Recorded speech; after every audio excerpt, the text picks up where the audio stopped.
Hello guys, my self Chandresh Gupta. Friends, आज हम लोग स्टार्ट करेंगे class 12 polymers.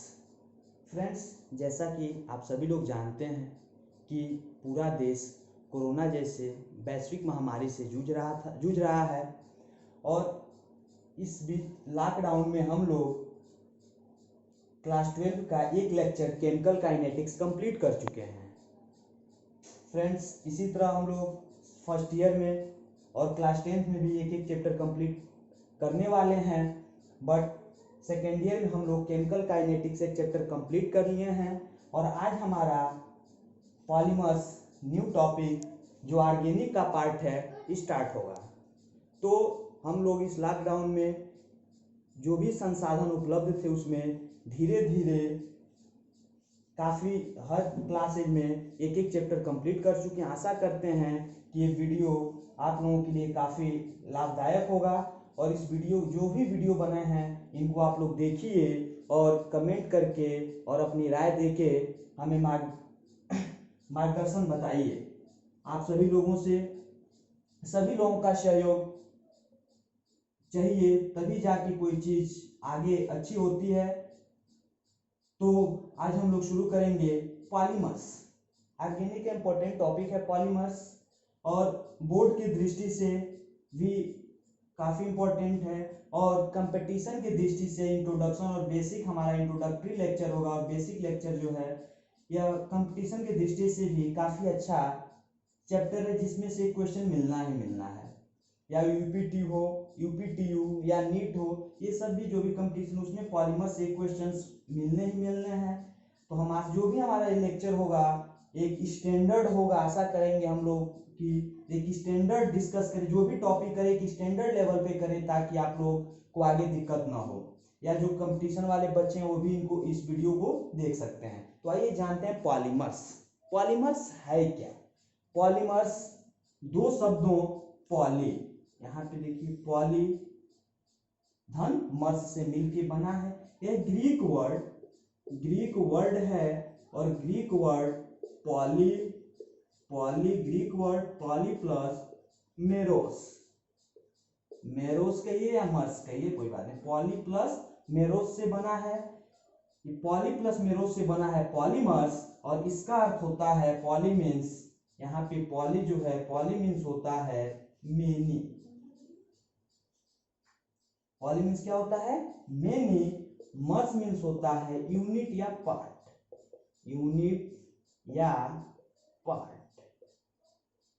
Polymers, poly means many, mers means unit या पार्ट। यानी कहने का सीधा मतलब है कि यूनिट जो मेनी यूनिट्स मिलके क्या बनाते हैं? पॉलीमर्स बनाते हैं। मेनी यूनिट्स मिलके क्या बनाते हैं? पॉलीमर्स बनाते हैं। यानी कहने का सीधा मतलब है कि मेनी यूनिट्स मतलब छोटे छोटे जो अणु होते हैं, छोटे छोटे मॉलिक्यूल कंबाइन होकर एक लार्ज यूनिट का फॉर्मेशन करते हैं जिसे पॉलीमर कहते हैं। जैसे हमारा माइक्रो यूनिट है, यह माइक्रो यूनिट मिलकर इसका फॉर्मेशन करता है, मैक्रो का फॉर्मेशन करता है। किसका फॉर्मेशन करता है? मैक्रो का। It means n small units जब मिलेंगे और n स्मॉल यूनिट्स के मिलने के बाद हमें क्या मिलेगा? एक लार्ज यूनिट प्राप्त होगा। लार्ज यूनिट हम पाएंगे। यह जो क्रिया कहलाती है इस क्रिया को हम कहते हैं पॉलीमराइजेशन। इस क्रिया को क्या कहते हैं? पॉलीमराइजेशन। और पॉलीमराइजेशन में जो भी स्मॉल यूनिट्स जो पार्टिसिपेट करते हैं, भाग लेते हैं, इन्हें हम नाम देते हैं मोनोमर। और जिस हमें लार्ज यूनिट का फॉर्मेशन होता है इसे कहते हैं पॉलीमर।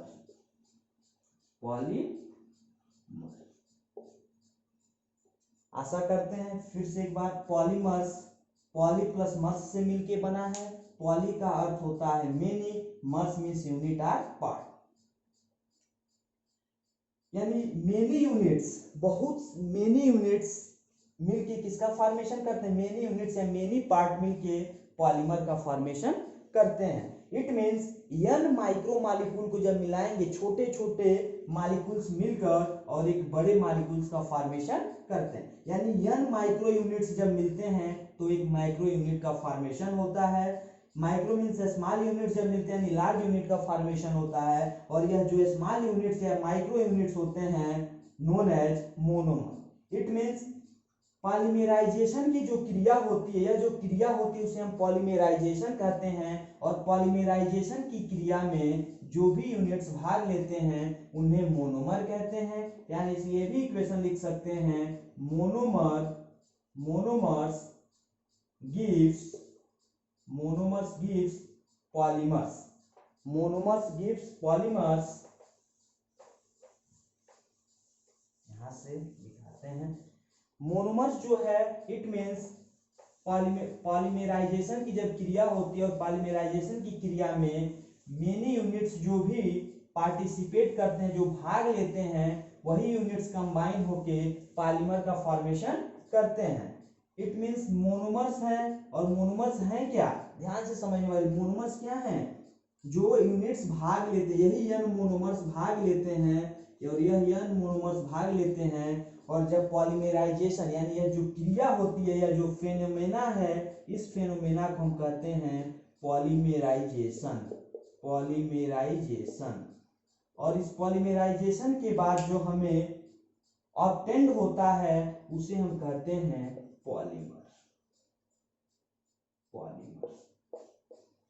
इट मीन्स पॉलीमराइजेशन की क्रिया में जो यूनिट्स भाग लेते हैं उन्हें मोनोमर्स कहते हैं, और जो हमें ऑब्टेंड होता है उसे पॉलीमर्स कहते हैं। इस फेनोमेना को पॉलीमराइजेशन कहते हैं। इसके बाद सब बात आती है, जैसे फॉर एग्जांपल देखते हैं, पॉलीथीन का नाम आप सभी लोगों ने सुना होगा। पॉलीथीन के क्या है, पॉलीमर है, यानी यह जो पॉलीथीन है इसके लिए जो हमारा ethylene CH2 double bond CH2, यह एथिलीन होता है, और यह एथिलीन का क्या होता है, n मॉलिक्यूल्स। इट मींस इसे हम क्या कहेंगे, मोनोमर्स। क्या है यह हमारा मोनोमर्स है, मोनोमर है, इसका नाम क्या होगा, एथिलीन।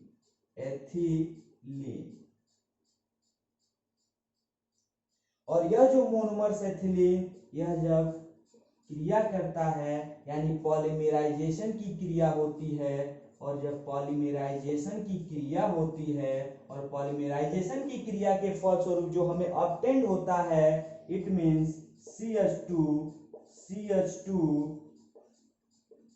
फ्री होता है, इसे हम कहते हैं, यहां से फिर से देखिए, पॉलीथीन हमें प्राप्त करना है, बनाना है, तो n मोनोमर्स यानी एथिलीन हम लेते हैं, और जब पॉलीमराइजेशन की क्रिया होती है यह पाई बॉन्ड ब्रेक होता है, और जब यह पाई बॉन्ड ब्रेक होता है यानी यह अपना इलेक्ट्रॉन और यह अपना इलेक्ट्रॉन लेके फ्री होता है, यानी जो बंधा है वह टूटता है, इसका दोनों हाथ फ्री होता है, इधर भी मॉलिक्यूल्स जुड़ने लगते हैं और इधर भी मॉलिक्यूल्स जुड़ने लगते हैं, इसे हम क्या कहते हैं, पॉलीमर। नाम कैसे लिखेंगे, पॉली सब में रहेगा, और जो हमारा मोनोमर्स है एथिलीन, इसको जोड़ दें, पॉली एथिलीन, या इसी को पॉलीथीन बोलते हैं, और इसी को क्या बोलते हैं, पॉलीथीन। आशा करते हैं समझ में आया होगा। फिर से एक बार देखें, हम एथिलीन मोनोमर्स लिए, एथिलीन मोनोमर्स पॉलीमराइजेशन के फलस्वरूप बना, इसका पाई बॉन्ड ब्रेक होगा, इलेक्ट्रॉन जो भी शेयर था वह टूट गया, यानी इसके दोनों हैंड फ्री, इधर भी फ्री हो जाता है, इधर भी फ्री हो जाता है, और इसका फॉर्मेशन होता है। नाम लिखने के लिए पॉली और जो हमारा मोनोमर्स है उसको जोड़ दिए, पॉलीएथिलीन, इट मींस पॉलीथीन। यही रहा हमारा, यानी जो भी भाग लिया यूनिट उसे हम मोनोमर कहे, जो ऑब्टेंड हुआ उसे पॉलीमर कहे, यह पॉलीमर है, और इस क्रिया को, इस फेनोमेना को पॉलीमराइजेशन कहे। आशा करते हैं समझ में आया होगा। ये जो इसी तरह से यह जो हमारा रहा पॉलीथीन, अब इसको हम आगे डिस्कस करेंगे पूरे ब्रॉड में कि पॉलीथीन क्या होता है, मतलब पॉलीथीन के भी भाग हमें पढ़ने हैं। जो हमारा पॉलीथीन होता है वह दो, थोड़ा सा देख लीजिए, आगे इसको डिटेल में जानेंगे। हमने पॉलीथीन पढ़ा, और यह जो पॉलीथीन है, पॉलीथीन यह क्या होता है, low density polythene, low density polyethylene और high density polyethylene. Low density polyethylene और हाई डेंसिटी पॉलीएथिलीन होता है। लो डेंसिटी पॉलीथीन जो होता है, पॉलीएथिलीन जो होता है, यह लो डेंसिटी पॉलीएथिलीन जो होता है, यह जो आपका होता है ब्रांच्ड होता है। क्या होता है, ब्रांच्ड होता है। आगे आप अभी पढ़ेंगे, बस यहाँ पे याद रखिए कि यह इसका जो स्ट्रक्चर होता है कैसे होता है, ब्रांच्ड होता है। और हाई डेंसिटी पॉलीएथिलीन का जो होता है वह लीनियर होता है। लो डेंसिटी पॉलीथीन, जो लो डेंसिटी पॉलीथीन होता है, यह हमारा क्या होता है, यानी यहां से इस लो डेंसिटी जो हमारा पॉलीथीन है, और जो लो डेंसिटी पॉलीथीन है, इसकी जो बनावट होती है, बनावट को हम बाद में देखेंगे, आगे डिस्कस करेंगे। यहाँ पे डिस्कस नहीं करना, आगे हम इसको डिस्कस करेंगे। यानी बस इतना जानिए कि पॉलीथीन जो है यह लो डेंसिटी और हाई डेंसिटी होता है। आगे हम जानेंगे, इसके भाग को पढ़ेंगे। अगला फिर दूसरा एग्जांपल देखते हैं। हमारा नेक्स्ट जो एग्जांपल है poly vinyl chloride, polyvinyl chloride. Polyvinyl chloride क्या होता है, पॉलीविनाइल क्लोराइड जो होता है, पॉलीविनाइल क्लोराइड, इसको देखिए CH2 डबल बॉन्ड CHCl, यह हमारा होता है vinyl chloride, vinyl chloride. CH2 double bond CHCl, vinyl chloride. यह जो यह विनाइल है, क्लोराइड क्लोराइड हो गया विनाइल क्लोराइड। n मॉलिक्यूल्स इसके लेंगे, यह मोनोमर्स होगा, और पॉलीमराइजेशन की क्रिया के फलस्वरूप, यहां से यह पॉलीमराइजेशन की क्रिया होगी, और पॉलीमराइजेशन की क्रिया के फलस्वरूप वही कार्य होगा। यहाँ पे यह पाई बॉन्ड ब्रेक होगा, और जब पाई बॉन्ड ब्रेक होगा तो इसकी वैलेंसी फ्री होगी। इट मीन्स यहाँ से यह हो जाएगा आपका CH2 CHCl, यानी यह हमारा हो गया। इसका नाम लिखेंगे, नाम बताए हैं पॉली, यानी आपका जो भी हो इसको लिख देंगे पॉली, और जो हमारा मोनोमर्स है विनाइल क्लोराइड, तो पॉलीविनाइल क्लोराइड। पॉली का P, विनाइल का V, क्लोराइड का C, PVC। इसे हम नाम देते हैं PVC, पॉलीविनाइल क्लोराइड।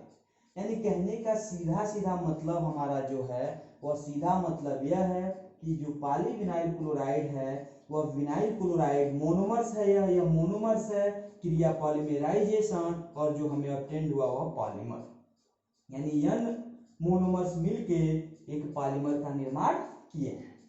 ये रहा हमारा कुछ छोटी छोटी बातें जिन्हें हम जाने कि पॉलीमर क्या होते हैं, मोनोमर्स क्या होते हैं, पॉलीमराइजेशन क्या होते हैं, और इनका नाम कैसे लिखा जाता है।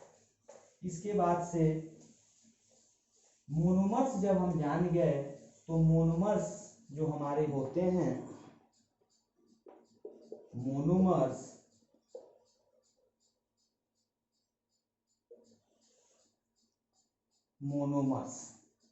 मोनोमर्स कहने का सीधा मतलब क्या है, जो हमारे मोनोमर्स होते हैं,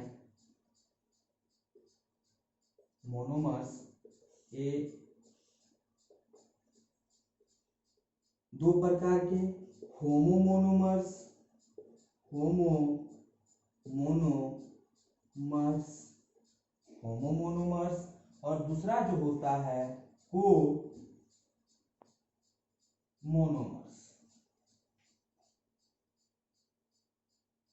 यानी इसी को मोनोमर्स है तो होमोमोनोमर्स, कोमोनोमर्स,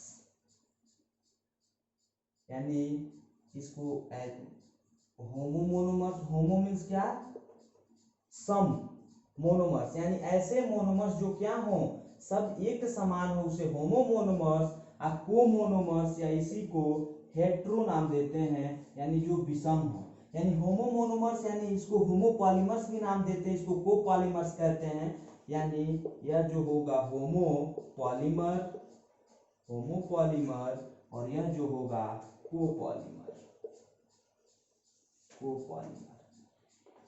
यानी कहने का जो मतलब हमारा सीधा सीधा है कि कोई भी पॉलीमर्स जब बनता है तो उसमें जो मोनोमर्स भाग लेते हैं वे मोनोमर्स यदि क्या हो, सेम हो, क्या हो, सेम हो। इट मीन्स कहने का मतलब सीधा सीधा है कि जब मोनोमर्स होमोमोनोमर्स कहने का मतलब जब मोनोमर्स क्या हो, सेम हो, उसे होमोमोनोमर्स। और कोमोनोमर्स क्या होता है, जब हमारे जो मोनोमर्स हो क्या हो, डिफरेंट डिफरेंट हो, क्या हो, डिफरेंट डिफरेंट हो, उसे हम कोपॉलीमर्स कहते हैं।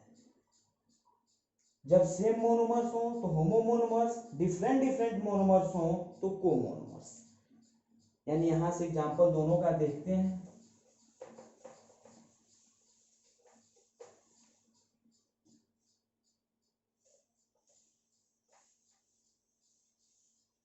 जैसे होमोपॉलीमर, होमोपॉलीमर क्या होता है, होमोपॉलीमर जब मोनोमर्स क्या हो, होमो हो, सेम मोनोमर्स हैं, उसे हम होमोपॉलीमर्स कहते हैं। Homopolymers, homopolymers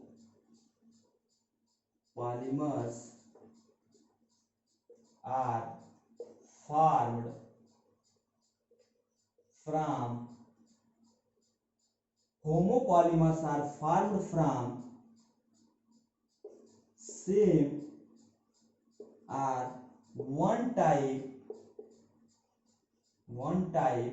monomers, one type monomers.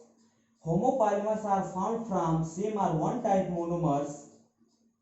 It means polythene को देखें, CH2 डबल बॉन्ड CH2, यह हमारा मोनोमर्स है। एक ही प्रकार के मोनोमर्स क्या हो रहे हैं, एक ही, यह हमारा पॉलीएथिलीन है, पॉलीएथिलीन। और जो हमारा पॉलीएथिलीन है यानी यही हमारा मोनोमर है, और यह जो हमारा मोनोमर है यह क्या है, एक ही प्रकार यानी पॉलीएथिलीन के यन मॉलिक्यूल क्या हो रहे हैं, कंबाइन हो रहे हैं। आफ्टर पॉलीमेराइजेशन, जब पॉलीमेराइजेशन की क्रिया हो रही है, इसके बाद से हमें प्राप्त हो रहा है, यही पाई बॉन्ड ब्रेक होगा और इसके दोनों वैलेंसी फ्री होंगे, CH2 यानी यह हमारा होगा पॉलीमर। नाम लिखने के लिए पॉली, और जो हमारा मोनोमर्स है एथिलीन, इसी को हम कहते हैं पॉलीएथिलीन। ये हमारा क्या होता है, पॉलीएथिलीन। यानी कहने का जो हमारा मकसद है वह सीधा सीधा हमारा मकसद यही है कि जो भी हमारे मोनोमर्स हैं वो क्या हैं, एक ही टाइप यानी सेम या वन टाइप, यानी पॉलीएथिलीन के ही, या पॉली नहीं होगा, यह हमारा मोनोमर क्या है, एथिलीन, और यह एथिलीन मोनोमर जो है यही एथिलीन के यन मॉलिक्यूल क्या हो रहे हैं, कंबाइन हो रहे हैं, और जब पॉलीमेराइजेशन की क्रिया हो रही है तो हमें मिल रहा है पॉलीमर। नाम लिखेंगे पॉली और हम अपना मोनोमर जोड़ देंगे पॉलीएथिलीन, यानी इसे हम कहेंगे होमोपॉलीमर। होमो को हम सम कहते हैं, होमो मीन्स सब, पॉलीमर मीन्स बहुलक, सम बहु, होमो means same, polymer means polymer. यानी ऐसा पॉलीमर जिसमें मोनोमर क्या हो, एक ही टाइप के हो, यानी एथिलीन मोनोमर है, इसी के n मॉलिक्यूल्स क्या हो रहे हैं, कंबाइन हो रहे हैं और पॉलीमराइजेशन की क्रिया के फलस्वरूप हमें पॉलीमर प्राप्त हो रहा है। तो सीधी बात यही है। अब यहां से फिर पॉलीथीन की बात आई, और जब पॉलीथीन की बात आई तो हम आपको वहां पे न बताए हैं, तो जो चीज यहाँ पे बता दे रहे हैं, यह जो पॉलीथीन है यह क्या होता है, लो डेंसिटी पॉलीथीन और high density polythene. Low density polythene और हाई डेंसिटी पॉलीथीन।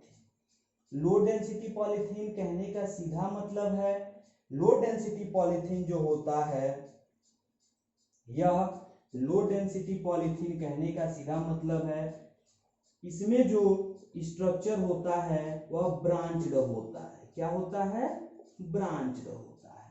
यानी इसका जो स्ट्रक्चर होता है कैसे होता है, ब्रांच्ड होता है, जबकि हाई डेंसिटी पॉलीथीन जो होता है वह लीनियर होता है। कैसे होता है, लीनियर होता है। लो डेंसिटी पॉलीथीन ब्रांच्ड होता है, हाई डेंसिटी पॉलीथीन लीनियर होता है।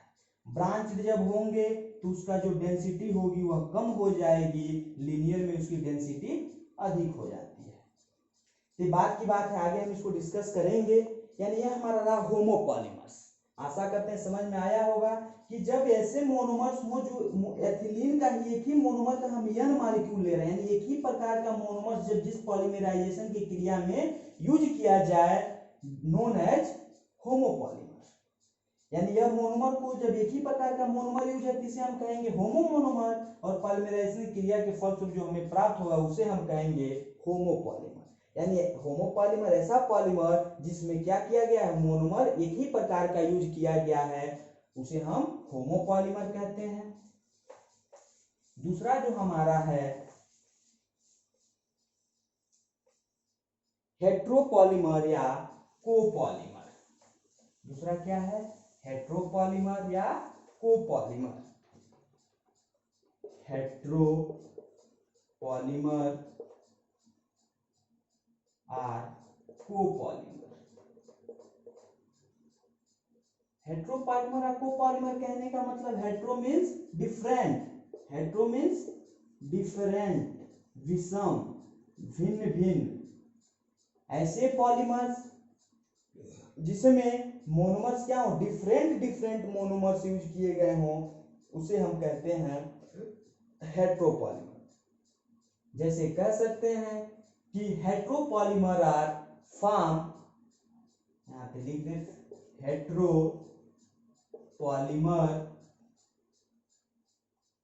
हेट्रोपॉलीमर्स आर formed from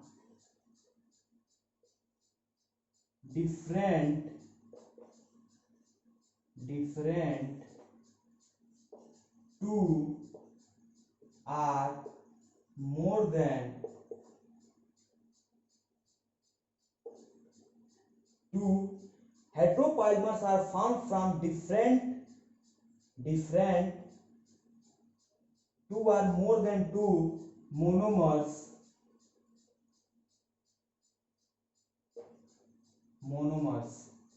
यानी कहने का मतलब कि हेट्रोपॉलीमर्स में जो भी हेट्रोपॉलीमर्स आर फॉर्म्ड, हेट्रोपॉलीमर्स फॉर्म्ड होते हैं फ्रॉम डिफरेंट टू और मोर देन टू मोनोमर्स, यानी दो भिन्न या दो से अधिक भिन्न मोनोमर्स के पॉलीमराइजेशन की क्रिया के फलस्वरूप जो पॉलीमर प्राप्त होता है उसे हम हेट्रोपॉलीमर्स कहते हैं। जैसे नायलॉन 6,6, नायलॉन 6,6 को बनाने के लिए हम यूज करते हैं, नायलॉन 6,6 को बनाने के लिए हेक्सामेथिलीन डाइएमीन, जो हमारा मोनोमर होता है, क्या होता है,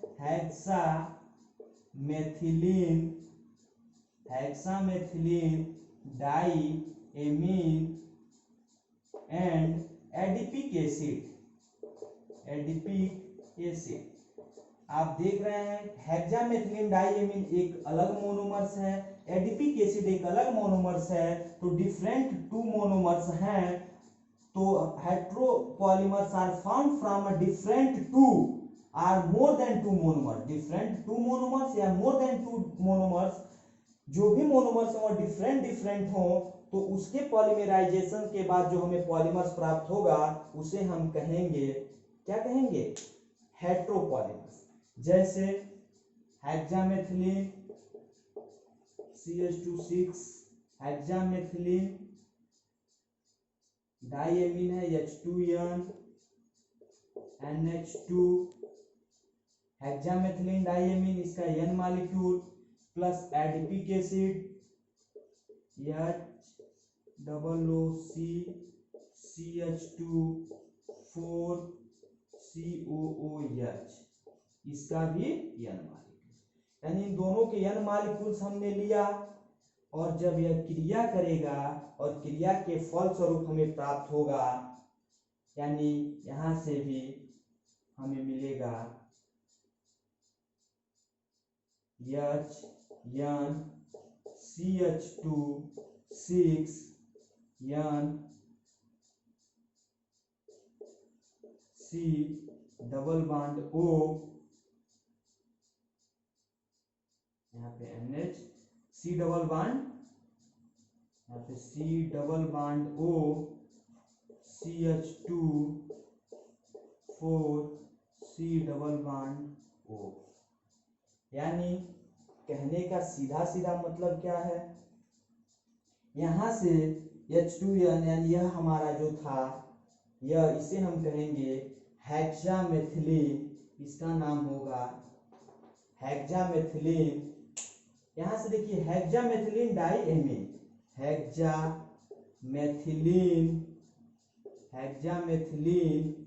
डाइएमीन, हेक्सामेथिलीन डाइएमीन, यह आपका होगा एडिपिक एसिड, और जो पॉलीमराइजेशन की क्रिया के फलस्वरूप यह प्राप्त हुआ, यह आपका है HN CH2 6 NH C double bond O CH2 4 C double bond O, यह जो आपका है नाइलॉन 6। यानी कहने का जो हमारा मतलब है, हमारा मतलब इसके साथ नंबर ऑफ H2O के N मॉलिक्यूल्स भी बनेंगे, आगे डाट करके H2O जो जल होगा इसके वाटर के N मॉलिक्यूल्स निकलेंगे। यानी कहने का सीधा मतलब है, आपको हमने कहा हेट्रोपॉलीमर्स ऐसे पॉलीमर्स होते हैं जिनमें दो या दो से अधिक डिफरेंट मोनोमर्स यूज किए गए हों। पहला आपने देखा hexamethylene H2N CH2 6NH2, hexamethylene यह है, और यह हेक्सामेथिलीन एक मोनोमर्स हो गया, एडिपिक एसिड यह एक दूसरा मोनोमर्स हो गया, और यहाँ से दो भिन्न भिन्न मोनोमर्स जब यूज किए गए हैं और पॉलीमराइजेशन की क्रिया के फलस्वरूप हमें जो प्राप्त हुआ नाइलॉन 6। तो यह जो भिन्न भिन्न मोनोमर्स हैं यानी हेट्रोमोनोमर्स, और जो पॉलीमराइजेशन के फलस्वरूप प्राप्त हुआ उसे हेट्रोपॉलीमर्स कहेंगे। ये हमारा रहा मोनोमर के आधार पर, आशा करते हैं समझ में आया होगा।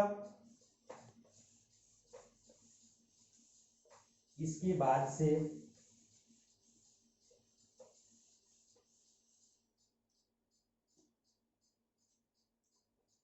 Types of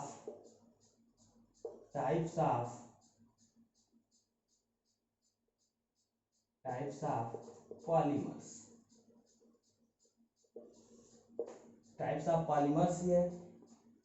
types of polymers करने के लिए कई ऑन द बेसिस ऑफ, पहला on the basis of sources, on the basis of sources, second on the basis of structure, third on the basis of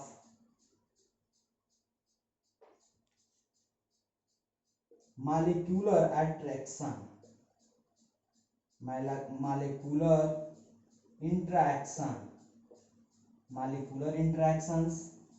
and fourth on the basis of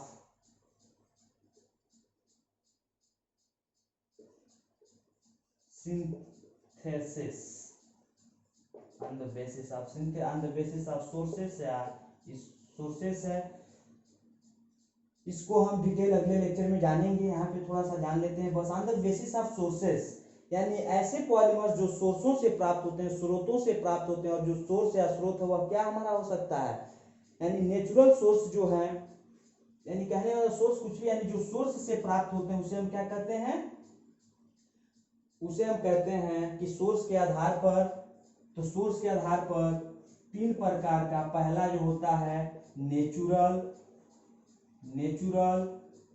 दूसरा synthetic, और तीसरा semi synthetic.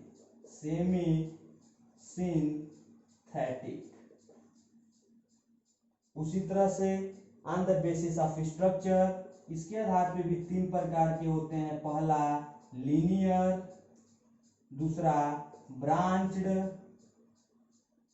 And तीसरा cross linked.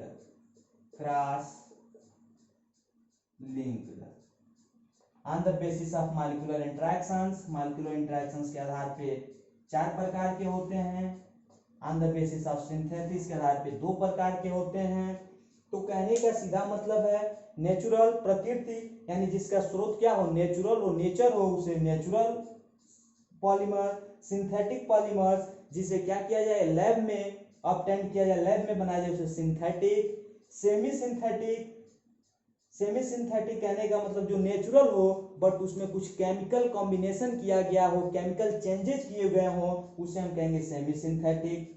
On the basis of structure के आधार पर linear, branch, cross. Linear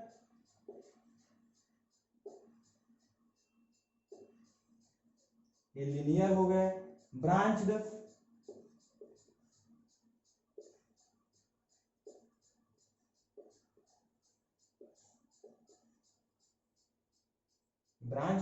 cross linked,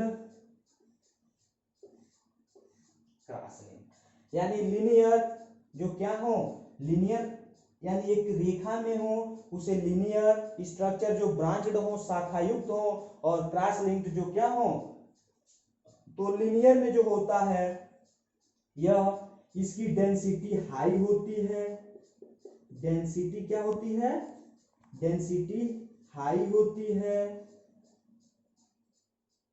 इसका boiling point high होता है, melting point high होता है। क्रॉस लिंक्ड में इसकी डेंसिटी लो होती है, इसकी डेंसिटी लो होती है, वॉल्यूम इसका हाई होता है। और क्रॉस लिंक्ड जो होता है ये क्या होते हैं, एक प्रकार से भंगुर होते हैं, कहने का मतलब एक कठोर एवं भंगुर होते हैं। इनमें तन्यता का गुण अधिक होता है, इसमें कम होता है, और ये साफ भंगुर होते हैं। स्ट्रेंथ की अगर बात करें तो स्ट्रेंथ में सबसे ज्यादा